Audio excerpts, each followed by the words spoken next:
এবার প্রকাশ্যে এলো ইরানের সঙ্গে চীনের গোপন চুক্তি। আর এই চুক্তিতে চীন খামেনিকে এমন সব জাহাজ বিধ্বংসী ক্রুজ মিসাইল সরবরাহ করবে যা যে কোনো রণতরীকে মুহূর্তে ডুবিয়ে দিতে সক্ষম।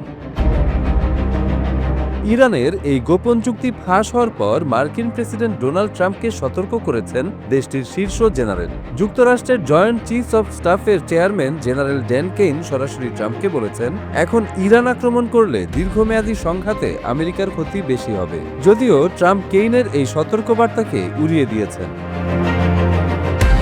ইরানে হামলা করার জন্য আরব সাগরে যুদ্ধবিমানবাহী রণতরী আব্রাহাম লিঙ্কন মোতায়েন করেছে যুক্তরাষ্ট্র।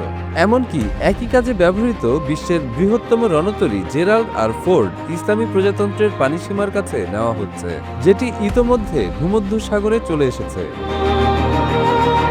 এই দুই জাহাজ দিয়ে ইরানকে ধ্বংস করার ইচ্ছা পোষণ করেছেন মার্কিন প্রেসিডেন্ট ডোনাল্ড ট্রাম্প। তবে এসব রণতরীকে ওয়াশিংটন যত ভয়ঙ্কর করেই উপস্থাপন করুক না কেন, তাতে কিছুই যায় আসে না বলে বরাবরই বলে আসছে তেহরান। এতদিন বিষয়টি নিয়ে ভাবনায় ছিল খোদ যুক্তরাষ্ট্র সহ দেশটির মিত্ররা। ইরান কেন আমেরিকাকে ভয় পাচ্ছে না, ঠিক কোন কারণে ওয়াশিংটনের কাছে আত্মসমর্পণ করছে না তেহরান, এই প্রশ্ন এখন পেন্টাগন ও হোয়াইট হাউসের কর্মকর্তাদের মুখে মুখে।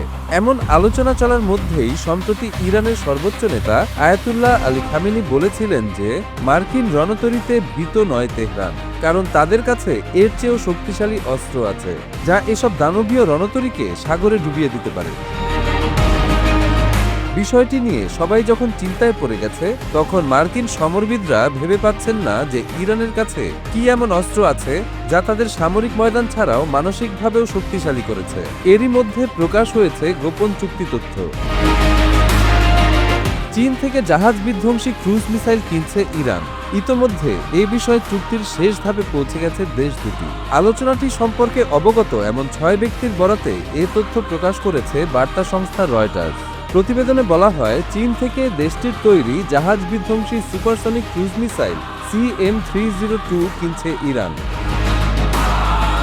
দুই সমরাস্ত্র বিশেষজ্ঞ বলেছেন, এই ক্ষেপণাস্ত্র পাওয়ার পর সাগরে যে কোনো অস্ত্র বা রণতরী ধ্বংস করার ক্ষেত্রে ইরানের সক্ষমতা বহুগুণ বেড়ে যাবে।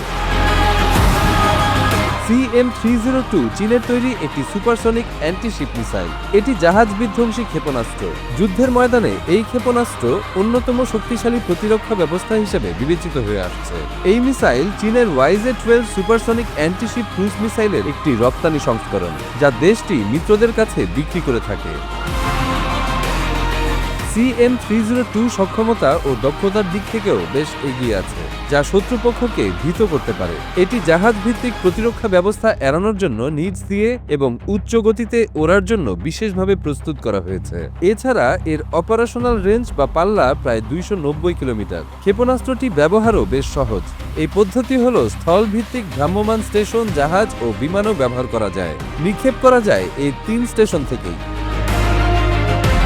এদিকে ইরানে হামলা করার জন্য মার্কিন নৌবাহিনী প্রায় প্রস্তুত। প্রেসিডেন্ট ডোনাল্ড ট্রাম্পের নির্দেশ পেলেই আরব সাগর থেকে ঝাঁকে ঝাঁকে যুদ্ধবিমান ও ক্ষেপণাস্ত্র উড়ে যাবে ইসলামী প্রজাতন্ত্রের ভূমিতে। তবে সম্ভাব্য আক্রমণ যুক্তরাষ্ট্রের জন্য কোনো সাফল্য বয়ে আনবে না, বরং দীর্ঘমেয়াদে দেশটি মহাবিপদের মুখে পড়তে পারে বলে ট্রাম্পকে সতর্ক করেছেন মার্কিন শীর্ষ জেনারেল।